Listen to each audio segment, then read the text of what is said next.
ಮೇಲೆ ಇತ್ತು. ಆಲ್ಮೋಸ್ಟ್ ಅವರು ಹೇಳಿದ ಪ್ರಕಾರ ಅವರು ರೆಡಿ ಆದಾಗ ಅಲ್ಲಿ ಓನರ್ ಹೇಳ್ತಾನೆ 20 ಲಕ್ಷ ರೂಪಾಯಿ ಐಟಮ್ ಇದೆ ನಮ್ದು ಅಂತ. ಅಲ್ಲಿ ಪ್ಲಾಸ್ಟಿಕ್ ಬಿಟ್ಟು ಏನು ಬಟ್ಟೆಯಿಂದ ತಯಾರಾಗಿರೋ ಬ್ಯಾಗ್ ಇತ್ತು ಅದನ್ನು ಸೇರಿಸಿ ಎತ್ಕೊಂಡು ಹೋಗಿದ್ದಾರೆ. ಎತ್ಕೊಂಡ್ ಬಂದಿದ್ದಾರೆ. ಇವ್ರು ನೋಡಿದ್ರೆ ನಾನು 4 ಟನ್ನಿಂದ 5 ಟನ್ ಅಲ್ಲಿ ಕೊಟ್ಟಿರೋದಕ್ಕೆ ಪೊಲ್ಯೂಷನ್ ಬೋರ್ಡ್ ಹ್ಯಾಂಡ್ ಓವರ್ ಮಾಡಿದ್ದೀನಿ ಅಂತಿದ್ದಾರೆ. ಉಳಿದಿದ್ದು ಎಲ್ಲಿದೆ ಅಂತ ಇವತ್ತಿಗೂ ಇಲ್ಲ. ಅವ್ರ ಮೇಲೆ ಟೌನ್ ಸ್ಟೇಷನ್ ಅಲ್ಲಾಗಿ ಒಂದು FIR ಇದುವರೆಗೂ ಮಾಡಿಲ್ಲ. ಯಾಕೆ ಮಾಡಿಲ್ಲ ಅಂತ ಕೇಳಿದ್ರೆ ಅದ್ರ ಬಗ್ಗೆ ಇವತ್ತು ರಿಪ್ಲೈನೂ ಕೊಟ್ಟಿಲ್ಲ. ಏನಾಗಿದೆ ಏನೋ ಗೊತ್ತಿಲ್ಲ. ಅವತ್ತು ಅಧ್ಯಕ್ಷರು ಇಲ್ಲ, ಕೌನ್ಸಿಲ್ ಇಲ್ಲದೆ ಇರೋ ಟೈಮಲ್ಲಿ ಲಾಸ್ಟ್ ಟೈಮ್ ಇದ್ದಂಥ ಶಿವಾನಂದ್ ಅವರು ಹೋಗಿ ಇಮಿಡಿಯೇಟ್ ಆಗಿ ರೈಡ್ ಮಾಡಿ ಬರ್ತಾರೆ. ರೈಡ್ ಮಾಡಿರೋದು ಏನಕ್ಕೋಸ್ಕರ ಅಂದ್ರೆ ಇವ್ರ ಎಕ್ಸ್ಪೆಕ್ಟೇಷನ್ ಮಂತ್ಲಿ ಕೊಟ್ಟಿಲ್ಲ ಅಂತ ಹೇಳಿದಕ್ಕೆ ಇವ್ರು ರೈಡ್ ಮಾಡಿದ್ದಾರೆ ಅಂತ ನೇರವಾಗಿ ಆರೋಪ ಮಾಡ್ತಾರೆ. ಅವ್ರ ಹತ್ರ ಕಾಲ್ ರೆಕಾರ್ಡ್ಸು ವಿಡಿಯೋಸು ಇವ್ರು ಹೋಗಿರೋದು ಬಂದದ್ದು ಎಲ್ಲ ಇಟ್ಕೊಂಡಿದ್ದಾರೆ. ಅವಾಗ ಕೇಳಿದಾಗ ಏನು ಅಂತ ಆಮೇಲೆ ಸೆಟಲ್ಮೆಂಟ್ ಮಾಡಿಕೊಂಡು ಐಟಮ್ ಅರ್ಧ ಅಲ್ಲಿ ಕಳಿಸಿ ಅರ್ಧ ಅವ್ರಿಗೆ ವಾಪಸ್ ಕೊಟ್ಟಿದ್ದಾರೆ ವಿತೌಟ್ FIR. ಅವ್ರಿಗೆ ವಾಪಸ್ ಕೊಟ್ಟಿದ್ದಾರೆ.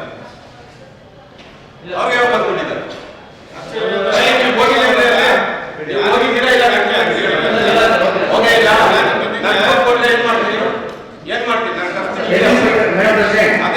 ರೈಡ್ ಮಾಡಬೇಕು ಅಂದ್ರೆ ರೈಡ್ ಮಾಡ್ಬೇಕಂದ್ರೆ ಕೆಲವು ಫಾರ್ಮಾಲಿಟೀಸ್ ಇದೆ.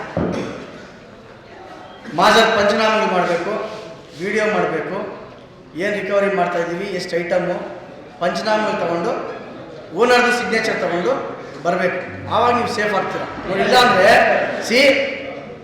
ಇದು ನೀವು ಮಾಡಿದ್ರೆ ಇಲ್ಲೋ ಇಶ್ಯೂ ಅಂತ ಬಂದಿದೆಯಲ್ಲ, ಇವಾಗ ಸದಸ್ಯರು ಇಶ್ಯೂ ಮಾಡಿದ್ದಾರೆ, ನೀವು ಅದ್ರಲ್ಲಿ ಇನ್ವಾಲ್ವ್ ಆಗಿದ್ರೆ ಸೆಕೆಂಡ್ರಿ.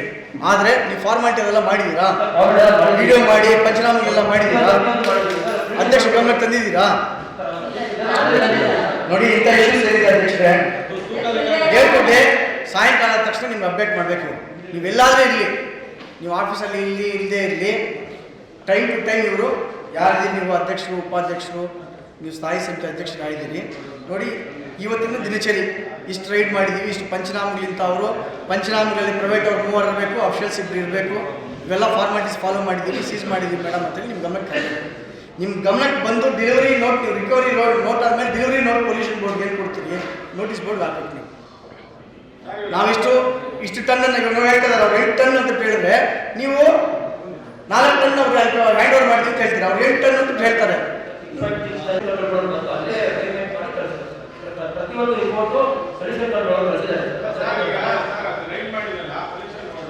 ಯಾವುದೇ ಜಂಟಿ ಕಾರ್ಯಾಚರಣೆ, ನಾಟ್ ಓನ್ಲಿ ಪ್ಲಾಸ್ಟಿಕ್ ಇಶ್ಯೂ, ನಾಳೆ ಹೆಲ್ತ್ ಡಿಪಾರ್ಟ್ಮೆಂಟ್ ಅವ್ರ ಜೊತೆ, ಲೋಕಲ್ ಹೆಲ್ತ್ ಇನ್ಸ್ಪೆಕ್ಟರ್ ಜೊತೆ ನೀವು ಇಮಿಡಿಯೇಟ್ ಯಾವುದೋ ಹೋಟೆಲ್ ರೈಡ್ ಮಾಡ್ತೀರಿ, ಅಲ್ಲಿ ಬಿಸಿನೀರು ಕೊಡ್ತಾ ಇಲ್ಲ, ಇಲ್ಲ ಕ್ವಾಲಿಟಿ ಇಲ್ಲ ಅಂತ ಹೇಳಿ ಅವ್ರ ಜೊತೆ ನಿಮ್ಮ ಜೊತೆ ಅವ್ರು ಹೋಗ್ಬೇಕಾದ್ರೆ ಜಂಟಿ ಕಾರ್ಯಾಚರಣೆಗೆ ಆಯ್ತು ಪರ್ಮಿಷನ್ ಬೇಕು ನಿಮಗೆ. ಅದು ನೋಟ್ ಮೂವ್ ಮಾಡಿಸ್ಬೇಕು. ನೀವು ಏನಾಯ್ತು ಮತ್ತೆ ಅದನ್ನ ವಿತ್ ರೆಕಾರ್ಡ್ಸ್ ನೀವು ಅದನ್ನು ಸಬ್ಮಿಟ್ ಮಾಡಬೇಕು. ಅವೆಲ್ಲ ಫಾರ್ಮಾಲಿಟೀಸ್ ಫಾಲೋ ಮಾಡಿ. ನೀವು you are the senior health inspector, you should follow all these rules. Blind ಆಗಿ ಮಾಡಿಬಿಟ್ರೆ ಇಂಥ ಅಲಿಗೇಷನ್ ಬಂದೇ ಬರ್ತದೆ. 4 ಟನ್ ಅಂತ ಹೇಳಿದ್ರೆ ಎಷ್ಟಾಗುತ್ತೆ ವರ್ತಿ ಅಬೌಟ್ 4 ಟನ್ಸ್ ಅಂತ ಹೇಳಿದ್ರೆ plastic 4 tons plastic miss operation ಆಗಿದೆ ಅಂದರೆ ಎಷ್ಟು ವ್ಯಾಲ್ಯೂ ಗೊತ್ತಾ? ಅರೌಂಡ್ 4 lakhs, 4 ಲಕ್ಷ ರೂಪಾಯಿ. 500 ರೂಪಾಯಿ ಮಿಸ್ ಆಪರೇಷನ್ ನಿಮ್ಮ ಮೇಲೆ ಚಾರ್ಜಸ್ ಆದರೆ ಎಷ್ಟು ನಿಮ್ಮ ಮೇಲೆ ನಿಮಗೆಲ್ಲ ಏನೆಲ್ಲ ಚಾರ್ಜಸ್ ಆಗುತ್ತೆ ಗೊತ್ತಾ? ನಿಮಗೆ 4 ಲಕ್ಷದ ಪಕ್ಕಕ್ಕೆ ಇಟ್ಬಿಡಿ, 500 ರೂಪಾಯಿ ನಾನು ಹೇಳ್ತಾರೆ. ಹೆಂಗೆ ಇದೆಲ್ಲ ಟ್ರೇಡ್ ಲೈಸೆನ್ಸ್ ಎಲ್ಲ ಕೊಡಬೇಕಾದ್ರೆ ನೀವು ಟ್ರೇಡ್ ಲೈಸೆನ್ಸ್ದು ಅಧ್ಯಕ್ಷರೇ, ನಾನು ಸ್ವಲ್ಪ ಔಟ್ ಆಫ್ ಸಬ್ಜೆಕ್ಟ್ ಹೋಗ್ತೀನಿ. ಟ್ರೇಡ್ ಲೈಸೆನ್ಸ್ ಎಷ್ಟು ಕಲೆಕ್ಟ್ ಮಾಡಿದ್ದೀರಿ ನೀವು ದುಡ್ಡು? ಎಷ್ಟು ಟ್ರೇಡ್ ಲೈಸೆನ್ಸ್ ಇಶ್ಯೂ ಮಾಡಿದ್ದೀರಿ? ಕೋಲಾರ ಟೌನಲ್ಲಿ ಎಷ್ಟು ಕಮರ್ಷಿಯಲ್ ಶಾಪ್ಸ್ ಇದೆ? ಎಕ್ಸೆಪ್ಟ್ ಬೀದಿ ಬದಿ ವ್ಯಾಪಾರಗಳು ಬಿಟ್ಟು ಇನ್ನೆಲ್ಲರೂ ಟ್ರೇಡ್ ಲೈಸೆನ್ಸ್ ತಗೊಳ್ಳೇಬೇಕಾ? ಹೌದಾ? ಒಂದು ಅಂಗಡಿಗೆ ನೀವು 5,000 ಆಗಬೇಕು ಟ್ರೇಡ್ ಲೈಸೆನ್ಸ್ಗೆ ಫೀಸು. ಇವತ್ತು ನನಗೆ ಗೊತ್ತಿದ್ದು ನಿಮ್ಗೆ ಬಹುಶಃ 10,000 ಅಂಗಡಿ ಮೇಲೆ ಇದೆ ಕೋಲಾರಲ್ಲಿ. 10,000 ಅಂಗಡಿ ನೀವು ಕರೆಕ್ಟಾಗಿ ಕಲೆಕ್ಟ್ ಮಾಡಿದ್ರೆ ಒಂದು ಟಾರ್ಗೆಟ್ ಮಾಡ್ಕೊಳ್ಳಿ ಸರ್. ನೀವು ಒಂದು ಡಿಮ್ಯಾಂಡ್ ಕ್ರಿಯೇಟ್ ಮಾಡ್ಕೊಳ್ಳಿ, ಟಾರ್ಗೆಟ್ ಮಾಡ್ಕೊಳ್ಳಿ, ಅವ್ರಿಗೆ ತೊಂದರೆ ಕೊಡಬೇಡಿ. ಒಂದ್ಸರಿ 2 ಸರಿ ವಾರ್ನ್ ಮಾಡಿದ್ರೆ ಯಾರು ಭಾಗಿಯಾಗಿದ್ದರೆ ಓನರ್ಗೆ ಹೇಳ್ತಾನೆ ಏನಂತ, ಸರ್ ನಮ್ಮ ಬಂದು ಮುನ್ಸಿಪಾಲಿಟಿ ಅವರು ನಾವು ಹಿಂಸೆ ಮಾಡ್ತಾ ಇದ್ದಾರೆ, ಟ್ರೇಡ್ ಲೈಸೆನ್ಸ್ ಬೇಕು ಅಂತ, ನೀವು ನಮಗೆ ಟ್ರೇಡ್ ಲೈಸೆನ್ಸ್ ಮಾಡ್ಕೊಳ್ಳಿ ಸರ್. ಅವ್ನು ಟ್ರೇಡ್ ಲೈಸೆನ್ಸ್ ಬೇಕಂತ ರೆವೆನ್ಯೂ ಕಟ್ಟಿರ್ಬೇಕು, ನೀವು ಟ್ಯಾಕ್ಸ್ ಕಟ್ಟಿರಬೇಕು, ನಿಮ್ಮ ಟ್ಯಾಕ್ಸು ಜನ್ರೇಟ್ ಆಗುತ್ತೆ, ಟ್ರೇಡ್ ಲೈಸೆನ್ಸಲ್ಲಿ ದುಡ್ಡು ಜನ್ರೇಟ್ ಆಗುತ್ತೆ, ನಿಮ್ಗೊಂದು ಸ್ಟ್ಯಾಟಿಸ್ಟಿಕ್ಸು ಸಿಗುತ್ತೆ.